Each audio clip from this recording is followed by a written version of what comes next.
Hello दोस्तों, हमारे channel पर आपका स्वागत है।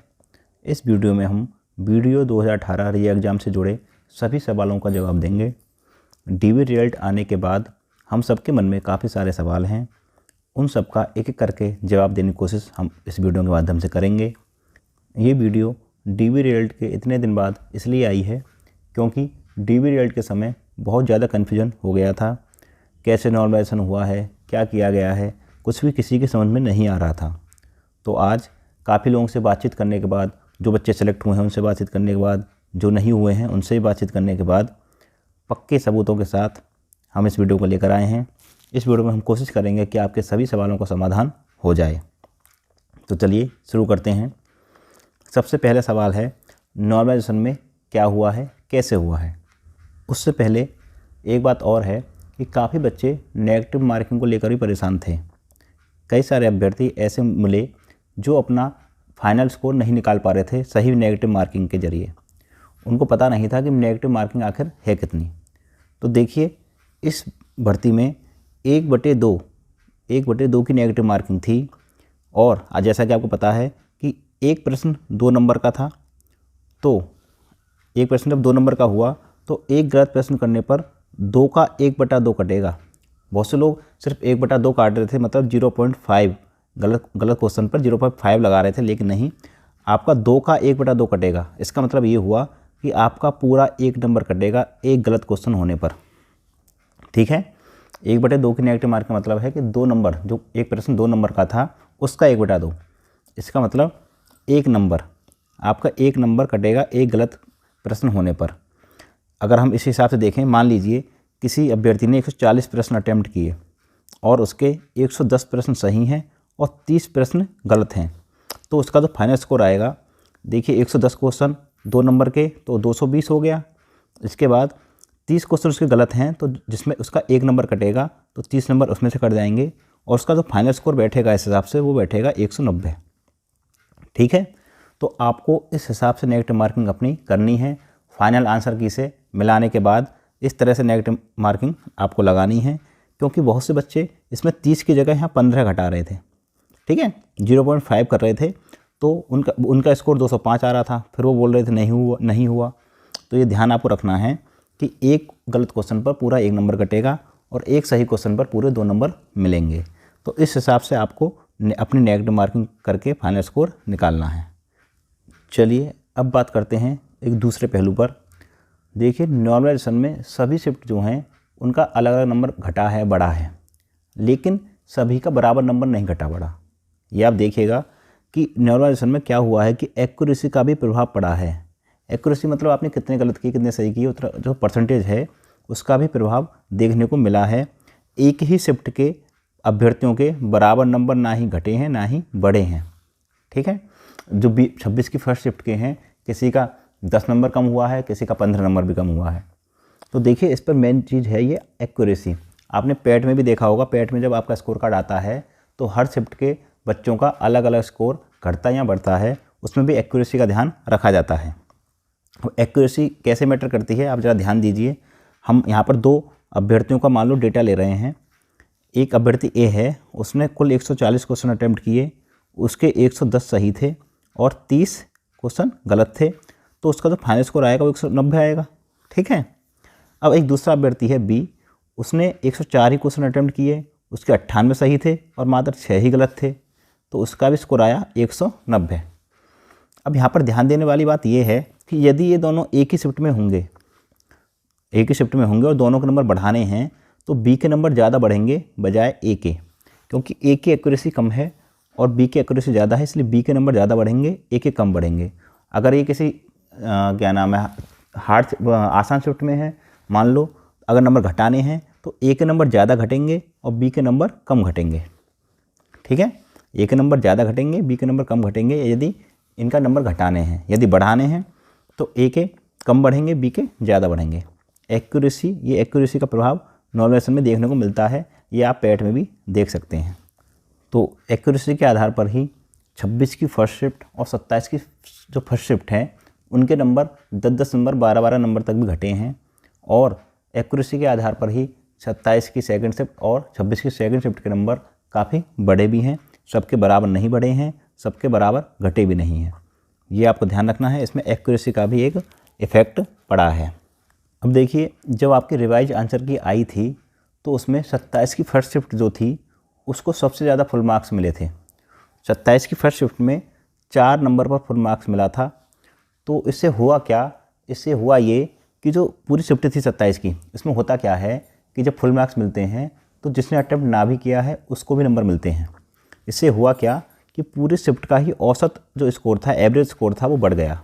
27 की फर्स्ट का एवरेज स्कोर बढ़ गया, जिसकी वजह से नॉर्मलाइजेशन में काफ़ी नंबर 27 की फर्स्ट शिफ्ट के भी घटे हैं। अगर देखा जाए 26 की फर्स्ट शिफ्ट के मुकाबले 27 की फर्स्ट शिफ्ट उतनी आसान नहीं थी, लेकिन फिर भी 27 की फर्स्ट शिफ्ट के काफ़ी नंबर घटे हैं। तो उसका जो एक रीज़न है वो है फुल मार्क्स मिलना। ये जो 4 नंबर पर फुल मार्क्स मिला था उससे 27 की फर्स्ट शिफ्ट को काफ़ी नुकसान हुआ है, क्योंकि सभी बच्चों को ये उस शिफ्ट में नंबर मिले और उससे औसत स्कोर बढ़ गया। और नॉर्मलाइजेशन में यही होता है कि औसत स्कोर बराबर किया जाता है और इस वजह से 27 की फर्स्ट शिफ्ट के भी काफ़ी नंबर घटे। तो देखिए, आप ध्यान रखें, हमेशा ही फुल मार्क्स का फ़ायदा नहीं होता, नुकसान भी होता है।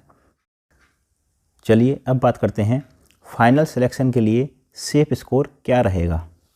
जैसा कि आप लोगों को पता है, अभी जो मेरिट है ये मेरिट कम से कम 6-7 नंबर बढ़ेगी। हम ये मान के चलते हैं कि जनरल और ओबीसी की मेरिट में बहुत ज़्यादा अंतर नहीं रहेगा, लगभग 1-2 नंबर या 3 नंबर का अंतर रहेगा, इससे ज़्यादा नहीं रहेगा। तो ये जो मेरिट रहने वाली है 208 के ऊपर ही जाएगी जनरल और ओबीसी की। तो इस हिसाब से अगर देखा जाए तो देखिए, हमने अलग अलग शिफ्टों के हिसाब से अलग अलग सिलेक्शन के लिए इसको निकाला है, क्योंकि 2 शिफ्ट ऐसी हैं जिनके नंबर घटे हैं और 2 शिफ्ट ऐसी हैं जिनके नंबर बढ़े हैं। तो अगर हम 26 और 27 की फर्स्ट शिफ्ट की बात करें, अगर यहाँ पे ये जो 2 शिफ्ट यहाँ पे बात हो रही है जनरल और ओबीसी की, ध्यान रखिएगा, फिलहाल जनरल और ओबीसी की इधर बात हो रही है और यहाँ पे हम फिर बाद में एससी कैटेगरी की बात करेंगे, ठीक है। तो जनरल और ओबीसी वालों जिनके 26 की फर्स्ट शिफ्ट या 27 की फर्स्ट शिफ्ट में एग्ज़ाम था, तो वो लोग जिनके 218 से अधिक नंबर बैठ रहे हैं वही अपने को सेफ़ माने। 218 से ज़्यादा नंबर बैठ रहे हों वही अपने को सेफ़ माने, क्योंकि 10 नंबर अगर आपके घटे हैं और 10 नंबर मेरिट बढ़ी तब आप फिर दिक्कत आपको आ सकती है। इसलिए 26 की फर्स्ट और 27 की फर्स्ट में जिसके 218 नंबर हैं वो अपने को सेफ़ माने, और 26 की सेकंड और 27 की सेकंड में जिनके फाइनल आंसर की से 205 नंबर या उससे अधिक बैठ रहे थे वो अपने को फाइनल स्कोर सिलेक्शन के लिए सेफ़ मान सकते हैं, ठीक है। इससे कंपेयर फाइनल सिलेक्शन हो सकता है लेकिन थोड़ा मुश्किल रहेगा। अब हम अगर एससी कैटेगरी की बात करें तो वही बात है कि 26 और 27 की फर्स्ट शिफ्ट में जिनका एग्ज़ाम था वो 203 नंबर से जिनके ज़्यादा हैं वो अपने को सेफ़ माने, ठीक है। और जिनका 26 की सेकंड या 27 की सेकंड शिफ्ट में था उनमें से जिनके 188 प्लस नंबर हैं, 188 से ज़्यादा नंबर हैं, वही लोग अपने आप को सेफ़ माने और उनका फाइनल सिलेक्शन होने की पूरी संभावना रहेगी, ठीक है। देखिए, इसमें मैटर यही है ना कि नंबर घटे हैं, 2 शिफ्टों के नंबर घटे हैं और 2 के बढ़े हैं, इसलिए जिनके नंबर घटे हैं वो थोड़ा उनको एक्स्ट्रा स्कोर लेके चलना पड़ेगा, एक्स्ट्रा मार्जिन लेके चलना पड़ेगा, जिससे कि मेरिट बढ़ने के बावजूद भी वे फाइनल सिलेक्शन के लिए सेफ रहें। तो आप ध्यान रखिएगा, जिन लोगों के भी जनरल और ओबीसी में 218 से ऊपर नंबर हैं और वो फर्स्ट शिफ्ट के हैं, किसी भी दिन की फर्स्ट शिफ्ट के हैं, वो अपने आप को सेफ़ मान सकते हैं। अब बात करते हैं कोर्ट केस के बारे में। काफ़ी लोग ये बोल रहे हैं कि नॉर्मलाइजेशन पर कोर्ट केस किया जाना चाहिए, क्योंकि नॉर्मलाइजेशन सही तरीके से नहीं हुआ है, बहुत गलत तरीके से नॉर्मलाइजेशन हुआ है। इसलिए काफ़ी लोग ये कह रहे हैं कि नॉर्मलाइजेशन पर कोर्ट जाना चाहिए और आयोग को जवाब देना चाहिए, ठीक है। तो मैं यहाँ पे ये नहीं कहूँगा कि आपको केस करना है या नहीं करना है, लेकिन यहाँ पर हम थोड़ी सी कुछ बातें देखेंगे कि कोर्ट का करने से क्या फ़ायदा है, क्या नुकसान है, क्या आपके पास अच्छे तर्क हैं या फिर कितनी आपकी संभावना है, ठीक है। तो देखिए, अगर सबसे मजबूत पक्ष जो है इस नॉर्मलाइजेशन के खिलाफ केस लड़ने का वो ये है कि जब पहले नॉर्मलाइजेशन नहीं था, 2018 में ये एग्ज़ाम हुआ था और उस समय नॉर्मलाइजेशन नहीं किया गया था, तो अब क्यों किया गया। ये ही बस एकमात्र मजबूत पक्ष है जिसको लेकर आप लोग कोर्ट जा सकते हैं। और अगर कमज़ोर पक्षों की बात करें, कोर्ट केस अगर आप कोर्ट में जाएंगे तो उसके बाद जो आपके सामने कमज़ोर पक्ष हैं उसमें क्या है, तो देखिए उसमें पहला है आयोग का नॉर्मलाइजेशन से संबंधित नोटिस, है ना। जो आयोग ने नोटिस जारी किया था उसमें ये कहा गया था कि इसके बाद अब जितनी परीक्षाएं होंगी जो 1 से अधिक पालियों में होंगी उनमें नॉर्मलाइजेशन की प्रक्रिया अपनाई जाएगी, चाहे उनका नोटिफिकेशन पहले ही आ चुका हो। ठीक है, तो ये ध्यान रखने वाली बात है। अब हुआ ये कि क्योंकि पहले वाली पेपर तो कैंसिल हो गया 18 वाला, तो अब ये जो एग्ज़ाम हुआ है ये 2023 में हुआ है और उस नोटिफिकेशन के आने के बाद हुआ है, इसलिए इसमें आयोग का नॉमिनेशन करना एक तरह से ठीक था। अब दूसरा है कि अभ्यर्थियों के पास उतने संसाधन नहीं हैं जितने आयोग के पास हैं। ठीक है, आप लोग हाई कोर्ट में जीत जाएंगे बाई चांस, तब डबल पीठ है ना, हाई कोर्ट में डबल बेंच में जाएगा मामला, फिर आपको लड़ना पड़ेगा। उसके बाद आप वहाँ जीत जाएंगे, फिर कोर्ट आयोग सुप्रीम कोर्ट जाएगा, आपको वहाँ लड़ना पड़ेगा। तो आप सोचिए आपके पास कितना पैसा होना चाहिए। सुप्रीम कोर्ट के वकील करने के लिए आपको काफ़ी पैसा देना पड़ेगा, इधर हाई कोर्ट में लड़ने के लिए काफ़ी पैसा देना पड़ेगा। तो उतने संसाधन छात्रों के पास नहीं होते जितने आयोग के पास हैं, तो इसलिए आयोग लगातार अपना मजबूत पक्ष रखता रहता है। अब अगर हम बात करें आयोग के पिछले रिकॉर्ड की, जो पिछले केस आयोग के खिलाफ हुए हैं उसमें आप अगर देखें तो आयोग हारा नहीं है। आयोग पिछले 10 केसों में से 9 जीता होगा पक्का। बहुत ही मुश्किल है कि आयोग कोई कोर्ट में केस हार जाए। आप लेखपाल वाले मामले में देख लीजिए, या आप वीडियो 2018 वाले मामले में देख लीजिए शुरुआत में। तो आयोग का जो रिकॉर्ड है कोर्ट केस के मामले वो काफ़ी अच्छा है, और आयोग कोर्ट में केस नहीं हारता है, क्योंकि वही है ना, उसके पास संसाधन ज़्यादा है। अब आप लोग 1000 2,000 रुपये इकट्ठा करके जाएंगे तो उसका कोई फ़ायदा नहीं होने वाला, जहाँ तक मुझे लग रहा है। और दूसरा सबसे बड़ी बात है, आयोग को शासन से भी सहयोग मिलता है। ठीक है, क्योंकि जब किसी मामले में शासन को या सरकार को अपना पक्ष रखने के लिए बुलाया जाता है तो अधिकतर ऐसा देखा जाता है कि वह आयोग का ही पक्ष लेता है, आयोग से अलग बात नहीं करता। तो उससे एक मजबूती मिलती है आयोग को अपने फैसले को कायम रखने के लिए।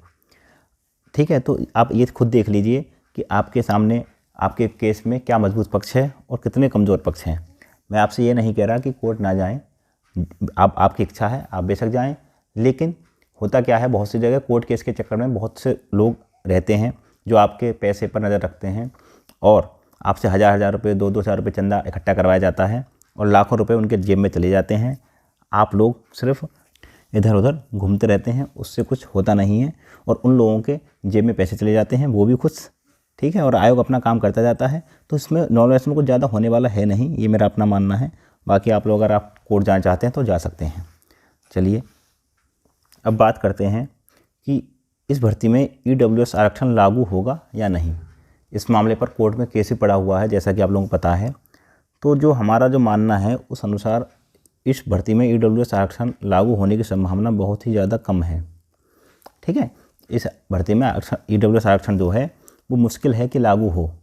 इसका एक कारण है, मैं अभी आप ये देखिए, आप नोटिस देखिए, ये जो नोटिस आयोग ने दिया है 2019 में ये नोटिस दिया था, इसमें देखिए साफ साफ लिखा हुआ है कि ये जो आरक्षण है कमज़ोर वर्गों के लिए, आर्थिक रूप से कमज़ोर वर्गों के लिए जो आरक्षण है, जो केंद्र सरकार द्वारा 103 में संविधान संशोधन द्वारा लागू किया गया है, ये जो आरक्षण है ये अब इस मतलब 2019 के बाद जो अधिसूचित पद होंगे या विज्ञापन जारी होंगे सिर्फ उनमें ही लागू होगा। इसमें क्लियर लिखा हुआ है, आप देख सकते हैं। ठीक है, इसलिए और ये जो भर्ती है वीडियो वाली, ये 2019 से पहले की है, 2018 की भर्ती है, तो इसलिए इसमें EWS आरक्षण लागू नहीं होगा, ऐसा हमारा मानना है। बाकी और देखिए कोर्ट क्या आदेश देता है। ठीक है, तो इस भर्ती से जुड़े ज़्यादातर सवालों के जवाब आपको मिल गए होंगे। अगर फिर भी आपके मन में कोई सवाल है तो आप कमेंट करें, हम कोशिश करेंगे कि उसका आपको सही जवाब दे पाएँ। इस वीडियो में सिर्फ इतना ही, मिलते हैं अगली वीडियो में। हमारे अगर ऐसी वीडियो और पाना चाहते हैं तो हमारे चैनल को सब्सक्राइब करें। धन्यवाद।